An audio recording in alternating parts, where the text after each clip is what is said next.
đang kia đầm nang nhà na đầm nang ao sọc mai bạn loạt thế phải đầm nang cài mà đó chắcประเทศtrang đọc bằng bay tiết á bởi miền Bà Răng ở Nụ Bạch Thiền Indonesia ở Nụ Bạch Thiền các đi tham gia ông ca xã chỉ chiết thưa ca xã ca kia tới bạch cọp của chúng đọc bằng bay nữa các bạn á cọp của chúng ta phải tê ná đây dọc chất tục đá trong quốcประเทศ Campuchia hay đi miền Ethiopia thưa mấy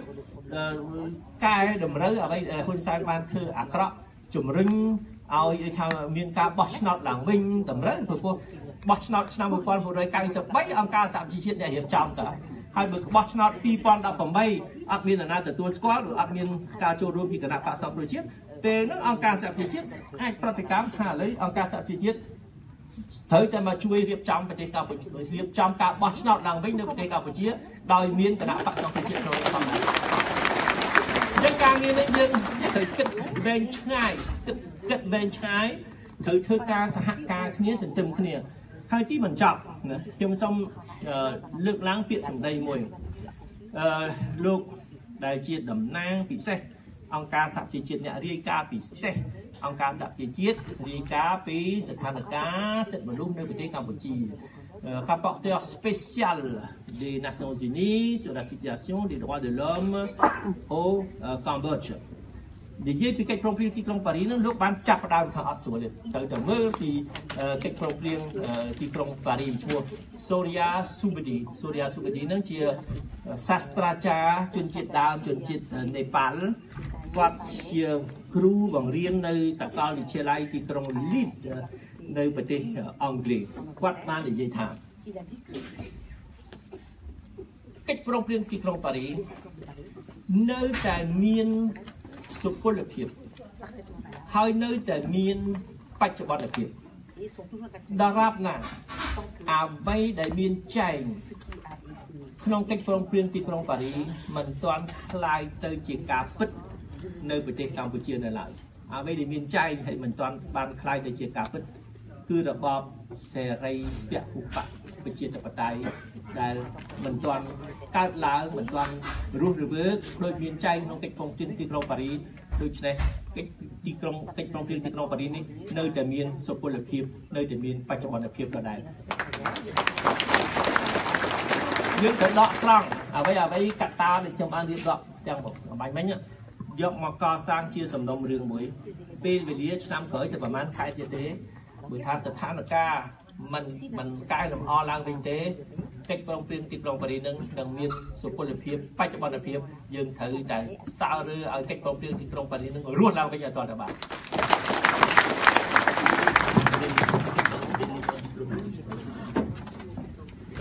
น่าจังสู้ไอ้เซย์เจ็ดบาท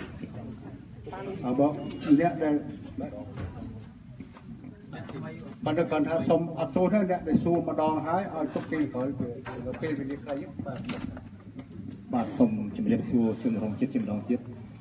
ខ្ញុំអត់មានសួរសំណួរបន្តទេបាទខ្ញុំសូមឲ្យ Lionel un ami voilà il est là du sud de la France on a voté pour qu'il soit un peu le représentant des Cambodgiens du PACA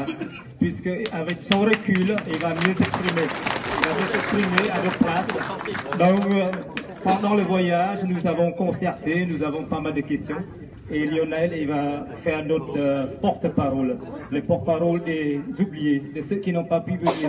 de ceux qui n'ont pas la capacité de se déplacer, pour mille multiples raisons, tout simplement. Donc Lionel, il va justement en même temps aussi faire l'écho de ces appels de nos compatriotes désespérés de la situation, trop longtemps martyrisés, humiliés, outragés. Lionel, voici, posez la question, merci. Bonjour. Alors, j'ai pas la chance de parler cambodgien, enfin je connais qu'un mot, donc je vais vous le dire, Akong. Merci de votre accueil. Ça fait maintenant quelques années que je connais Thierry et à chaque fois que je suis accueilli, c'est vraiment extraordinaire. Donc merci aussi aux représentants du Cambodge. Et moi j'avais quelques petites choses à dire par rapport aux accords de 91, mais Monsieur Gattelin, vous avez très bien répondu à la dame, donc je ne reviendrai pas là-dessus. Aujourd'hui, Le Cambodge est un pays qu'on peut regarder de notre fenêtre. Aujourd'hui, avec l'électronique, on arrive à regarder ce qu'il y a dans un magasin à l'autre bout du monde, avec son portable. Le problème, c'est que le génocide qui se passe au Cambodge, on n'est même pas au courant. Très peu de gens sont au courant. Très peu de gens. Donc on a commencé par un génocide humain, donc on a tué des gens. Ça aurait dû marquer quand même. Ça aurait dû marquer les peuples. Donc à un moment ou à un autre, je vous jette pas la pierre, monsieur Gatelin, parce que vous venez d'arriver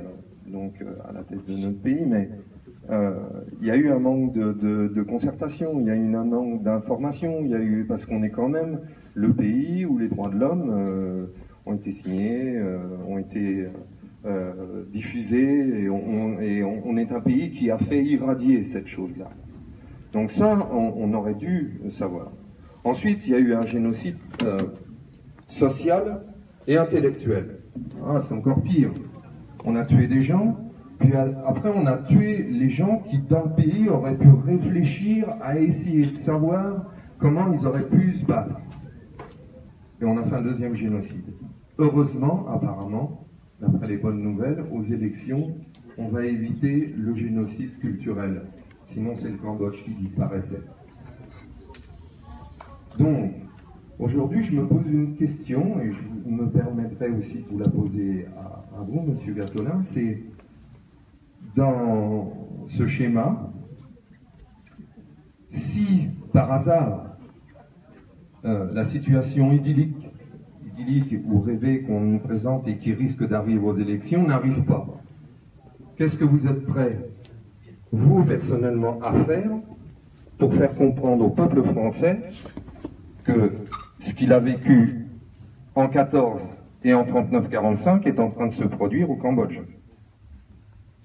Qu'est-ce que vous êtes prêts à faire vous personnellement? J'ai une deuxième question. Aujourd'hui,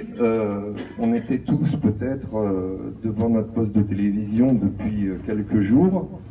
et on s'aperçoit que l'État français, M. Macron en tête, fait un hommage à un seul chanteur. Ah oui, c'est vrai, c'est Johnny Hallyday, c'était l'idole du jeune des années 60, mais l'État français fait un hommage à un seul homme qui vient de mourir. Ne pourrait-elle pas faire au moins une conférence de presse pour un peuple qui est en train de mourir? On en est là, monsieur Gatelin. On en est là. Et ma troisième question, c'est aujourd'hui en France, quelqu'un hors de France va faire sa fortune sur la drogue, va faire sa fortune sur le détournement de fonds de son propre pays, va faire prostituer son pays, va en tirer de l'argent et va pouvoir venir se faire opérer, se faire soigner et même demander l'asile à la France. Ne pourrait-on pas en France déposer un projet de loi ou faire passer une loi pour que ces gens-là, qui s'enrichissent personnellement, qui gagnent de l'argent sur la mort des gens, sur le mal-être des gens, sur une mauvaise vie de leur propre peuple, qui ne puissent plus, au moins en France, qui ne puissent plus venir chez nous, parce que au moins ça aurait un petit retentissement dans les médias, parce que les médias diraient « Ah, vous avez vu, l'État français a refusé l'entrée sur notre territoire de cette personne-là, parce que ce gars-là, c'est un trafiquant de drogue, il était à la tête d'un pays, il a détourné l'argent de son pays, il a mis son pays en esclavage, et il s'est enrichi sur le dos de son peuple, et nous, la France, alors je ne parle pas de tous les pays qui ont signé l'accord de 91, mais au moins la France montre le chemin, encore une fois, de dire stop, ça, il faut que ça s'arrête. Il faut qu'on arrête ça, et ces gens-là, chez nous, on ne les accepte plus. Donc, tous les gens qui sont en train de... En français, on dit quand on est dans un bouillon de gens mal intentionnés, on dit qu'on grenouille. Donc tous ces gens qui grenouillent autour du pouvoir cambodgiens actuels et donc qui sont en train de s'enrichir. J'espère que la France va être suffisamment attentive pour qu'ils soient punis chez eux, mais surtout qu'ils ne viennent pas chez nous et que s'ils veulent venir chez nous, on les en empêche et que même éventuellement s'ils veulent aller ailleurs se cacher, qu'on les en empêche, nous les Français, qu'on dise non, vous êtes convaincus de trahison, d'extorsion de fonds et ainsi de suite. Voilà, c'est ce que je voulais dire. Je vous remercie encore.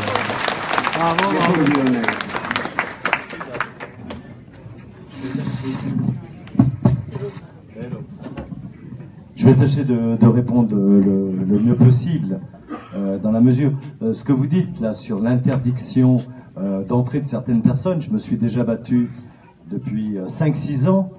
concernant, je l'ai évoqué ce matin, des proches de Poutine qui ont fait assassiner des personnes. D'ailleurs, aux États-Unis, on est arrivé avec une bataille avec quelqu'un qui s'appelle Bill Browder,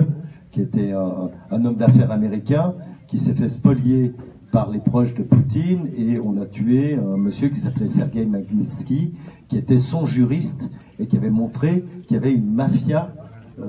autour de Poutine qui détournait l'argent. Et la réaction, et c'était une bataille assez longue et dure, auprès du Congrès américain, contre la volonté de l'administration à l'époque, c'est-à-dire que même M. Obama, qui était plutôt favorable aux droits de l'homme, voulait pas qu'on impose ces mesures restrictives, empêchant non seulement un certain nombre d'édiles, de grands Manitou ou hommes d'affaires politiques russes, d'entrer aux États-Unis, mais avec la possibilité, et ça a été fait, de geler leurs avoirs. C'est une chose, je vais vous dire, quand j'ai mené la bataille il y a 5 ans, parce que c'est bien, vous vous intéressez au Cambodge, mais je m'intéresse aussi à la Russie et à la Chine, je me suis retrouvé tout seul. Il y avait un sénateur, moi, et un député, Noël Mamère. Quand on a commencé à monter des réunions, vous imaginez, 1 sur 348 et 1 sur 577, ça n'a pas été facile. Mais bon, je persiste à penser que c'est la bonne solution. Je l'ai dit ce matin, je me méfie toujours des sanctions généralisées. En Russie, plus on a sanctionné, on a fait des sanctions générales après l'invasion de la Crimée,